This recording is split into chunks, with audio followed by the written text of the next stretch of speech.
요즘 은에 투자하신 분들 머릿속이 한 가지 질문으로 꽉 차 있을 겁니다. 지금 팔아야 하나 아니면 한 번 더 위로 갈까? 도파민처럼 숫자가 튀어오르는 차트를 계속 새로 고침하다가 결국 밤이 길어지는 거죠. 어디를 가도 100, 200달러, 300달러 얘기가 흘러나옵니다. 그런데 오늘은 그 기대를 꺾는 숫자 하나부터 꺼내겠습니다. 47. 그리고 지금은 46입니다. 이 숫자는 금은 비율, 영어로 GSR이라고 부르는 값입니다. 금 한 온스 가격을 은 한 온스 가격으로 나눈 비율이죠. 이 비율이 지금 지난 30년 기준으로 가장 위험한 구간에 들어와 있습니다. 그래서 오늘은 세 가지를 차례대로 봅니다. 왜 지금이 결정적 순간처럼 읽히는지, 이 비율이 실제로 무엇을 말하는지, 그리고 오늘 당장 쓸 수 있는 출구 전략을 어떻게 세울지요? 현재 가격부터 정리하겠습니다. 2016년 1월, 은은 온스당 115달러를 넘어서 있습니다. 우리 돈으로 대략 16만 원 수준입니다. 숫자만 보면 역사상 가장 높은 구간이죠. 2024년 7월만 해도 은은 29달러였습니다. 그때 100만 원어치를 샀다면 지금은 거의 400만 원이 됐다는 뜻입니다. 같은 기간 금은 91% 올랐고 국내 주가 지수는 10% 정도에 그쳤습니다. 은이 압도적으로 앞서 달린 셈이라 마음이 더 흔들립니다. 조금만 더, 조금만 더, 조금만 더, 조금만 더. 문제는 바로 그 조금만 더가 가장 비싼 문장이 될 때가 있다는 겁니다. 이제 비율 이야기를 하죠. 시장에서 사과를 산다고 생각해 보세요. 늘 2,000원이던 사과가 어느 날 5,000원이 됐습니다. 사과가 진짜 비싸진 건지 아니면 원래 값이 틀렸던 건지 이걸 알려면 혼자만 보지 말고 옆에 놓고 비교해야 합니다. 배도 함께 5,000원이 됐다면 과일 전체가 오른 거고 배는 2,000원인데 사과만 5,000원이라면 사과가 상대적으로 과해진 겁니다. 금과 은의 관계도 딱 그 비교입니다. 절대 가격이 아니라 둘 사이의 상대 가격이 투자 판단을 바꿉니다. 지금 수치를 넣어 보겠습니다. 금이 5,276달러, 은이 115달러라면 5,276을 115로 나눠 대략 46이 나옵니다. 이 말은 간단합니다. 금 한 덩어리를 사려면 은 덩어리 46개 값이 필요하다는 뜻입니다. 그럼 46은 싼 걸까요? 비싼 걸까요? 지난 30년 데이터를 보면 평균 구간이 60에서 80 사이였습니다. 보통 때는 금 한 덩어리가 은 60에서 80 덩어리 값이었다는 얘기죠. 그런데 지금은 46입니다. 결론은 하나입니다. 은이 금에 비해 너무 비싸진 상태라는 뜻입니다. 은이 역대 최고가인데도 상대적으로는 더 위험해질 수 있다는 지점. 많은 비극이 여기서 시작합니다. 절대 가격과 상대 가격은 완전히 다른 세계입니다. 예를 들어 짜장면이 6,000원에서 10,000원이 되면 비싸진 게 맞습니다. 그런데 옆집 짬뽕이 8,000원에서 3만 원이 됐다면 상대적으로 짜장면은 덜 비싸 보이죠. 금과 은도 그렇게 읽어야 합니다. 역사에서는 이런 장면이 몇 번 반복됐습니다. 1980년에는 이 비율이 14까지 내려간 적이 있습니다. 은이금에 비해 극단적으로 비싸졌던 때였죠. 그 무렵 특정 세력이 은 시장을 한쪽으로 끌어당기려다 무너지면서 은 가격이 급락하는 장면이 나왔습니다.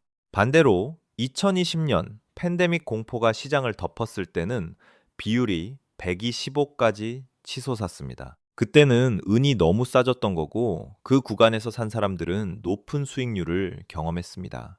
싸게 사서 비싸게 판다는 원칙은 결국 비교의 자리를 잡는 일입니다. 그렇다면 왜 은이 이렇게까지 달려왔을까요? 흔히 5가지가 겹쳤다고 봅니다. 첫째는 산업 수요입니다. 태양광 패널과 전기차 쪽에서 은이 필수 소재로 들어가며 수요가 늘었습니다. 숫자로 보면 2024년에 태양광 산업이 사용한 은이 1억 9,760만 온스였고 올해는 2억 6,100만 온스로 늘어났다고 합니다. 자, 전기차는 일반 차량보다 은을 70%더 쓰는 것으로 알려져 있죠. 일부 차세대 배터리 콘셉트에서는 차량 한 대당은 1kg 같은 극단적 수치까지 거론됩니다. 둘째는 공급입니다. 은은 독립적으로 캐내는 비중이 높지 않습니다. 전체의 약 70%가 구리나 아연 같은 다른 금속을 캐는 과정에서 부산물로 나오는 구조라고 하죠. 그래서 은값이 올라도 은만 더 많이 뽑아내기 어려운 면이 있습니다. 실제로 최근 5년 동안 공급이 수요를 따라가지 못하는 부족 상태가 이어졌고 누적 부족량이 8억 2천만 온스라는 말까지 나옵니다. 셋째는 금리 환경입니다. 지난해 미국 중앙은행이 금리를 75 베이시스 포인트, 즉 0.75%포인트 내렸다는 흐름이 있었습니다. 금리가 내려가면 예금 이자 매력이 줄고 사람들의 시선이 실물 자산 쪽으로 옮겨가곤 합니다. 넷째는 달러 약세입니다. 달러 가치를 나타내는 지표가 작년 초 110에서 지금 96으로 내려왔다면 약 13% 떨어진 셈이죠.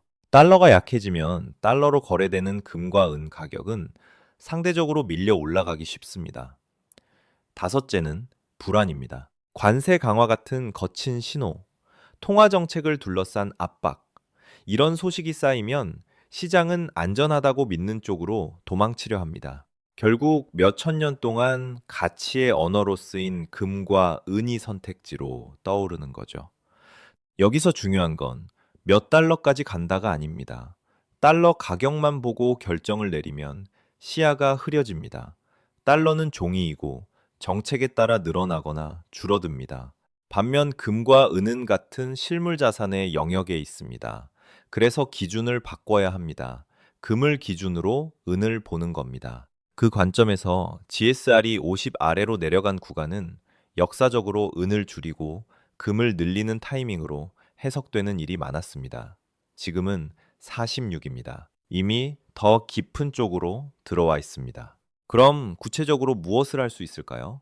은에 투자하는 방식은 크게 네 갈래로 나뉩니다. 국내에서 주식처럼 사고 팔 수 있는 은 선물 기반 상장지수 상품이 있고, 미국 시장에는 규모가 큰 은 상장지수 상품도 있습니다.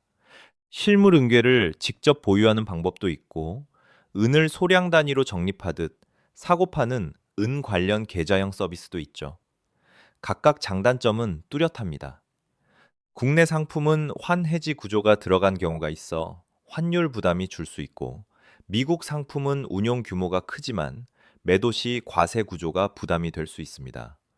실물은 매도 시 세금이 없는 장점이 있는 대신 매입할 때 부가세 10%를 내야 하고 보관이 필요합니다. 계좌형 서비스는 진입은 쉽지만 왕복 수수료가 7% 수준으로 체감이 커서 장기 본격 투자에는 부담이 될 수 있습니다. 이제 출구 전략입니다. 제가 제안하는 핵심은 단순합니다. GSR이 46이면 보유 은의 30에서 40%는 분할로 줄이는 쪽이 안전합니다. 이유는 하나입니다. 지금 구간이 이미 주의를 넘어 경계로 읽히기 때문입니다. 그리고 만약 비율이 40 아래로 더 내려간다면 추가로 25%를 더 줄입니다. 나머지는 GSR이 60 쪽으로 되돌아올 때까지 들고 가는 전략이 됩니다. 목표는 마치기가 아니라 생존입니다. 폭락을 예언하는 게 아니라 불리한 자리에서 일부 이익을 잠그는 겁니다. 여기서 한 가지, 사람들이 가장 많이 놓치는 부분이 있습니다. 은을 팔고 난 뒤 그 돈을 그냥 통장에 그대로 두지 마세요. 인플레이션은 가만히 있는 돈부터 갉아먹습니다. 그래서 팔아서 나온 자금의 절반 정도는 금으로 옮기는 방식이 방어에 도움이 될 수 있습니다. GSR이 평균으로 돌아갈 때, 즉 은이 상대적으로 싸지고 금이 상대적으로 비싸지는 방향이 펼쳐지면 금이 완충제 역할을 합니다. 예를 들어 1,000만 원 어치를 들고 있다면 그중 350만 원 정도를 정리해 금 관련 상장지수 상품으로 바꿉니다. 은이 조정받으면 금이 방어를 돕고, 은이 더 오르면 남은 650만 원은 여전히 올라탈 자리를 남겨둡니다. 전부를 던지는 것도 전부를 붙드는 것도 아닌 중간의 기술입니다. 다만 예외는 있습니다. 첫째, 연금저축이나 IRP 같은 연금 계좌에 담아둔 경우입니다. 연금 계좌는 매도해도 세금을 당장 내지 않고 나중에 연금으로 받을 때 과세가 이어지니 시간이 편히 될 수 있습니다. 둘째, 실물 은괴를 보유한 경우입니다. 매도 시 비과세라는 장점이 크니 굳이 먼저 급하게 처분할 이유가 줄어듭니다. 대신 증권 상품부터 정리하는 편이 구조적으로 깔끔할 수 있습니다. 셋째, 투자 금액이 아주 작은 경우입니다. 100만 원, 200만 원 수준이라면 수수료와 세금 구조 때문에 남는 게 크지 않을 수 있습니다. 그럴 땐 무리한 매도보다 학습 비용으로 두고 흐름을 끝까지 관찰하는 것도 한 방법입니다. 마지막으로 확인해야 할 신호 두 개만 남깁니다. 첫 번째는 GSR 자체입니다. 60 이상이면 은이 금에 비해 싸졌다는 신호로 읽힐 수 있고 50에서 60 사이는 비교적 정상 범위로 볼 여지가 있습니다. 하지만 50 아래로 내려가기 시작하면 그때부터는 천천히 줄이는 구간입니다. 40 아래는 더 공격적으로 줄여야 하는 위험 구간으로 해석되는 일이 많습니다. 지금 46이면 이미 경고등이 깜빡이는 자리입니다.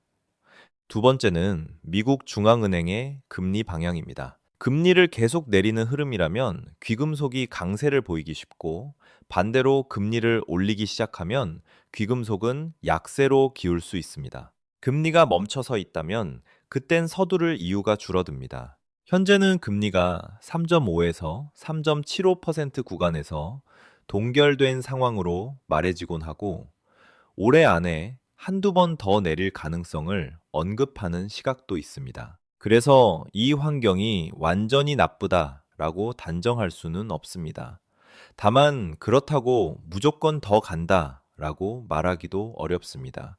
시장은 늘 양쪽의 칼날을 동시에 숨깁니다. 정리하겠습니다. 은이 온스당 115달러라는 절대 가격은 역사적 고점이지만 금과 비교한 상대 가격은 30년 만에 가장 비싼 축에 들어와 있습니다. 비싸진 것은 언젠가 평균을 향해 되돌아가려는 성질이 있습니다. 그러니 지금 할 일은 단순합니다. 보유하는 상품을 확인하고 30에서 40%는 이익을 잠그는 쪽으로 움직입니다. 욕심이 가장 위험한 순간은 이미 수익이 크게 났을 때입니다. 그리고 동시에 은의 산업적 수요가 여전히 강하다는 사실도 잊지 마세요. 우리가 하는 일은 포기가 아니라 생존을 위한 재배치입니다. 오늘의 수익을 지키면서 다음 기회를 기다리는 법. 그게 장기적으로는 가장 차가운 승리입니다.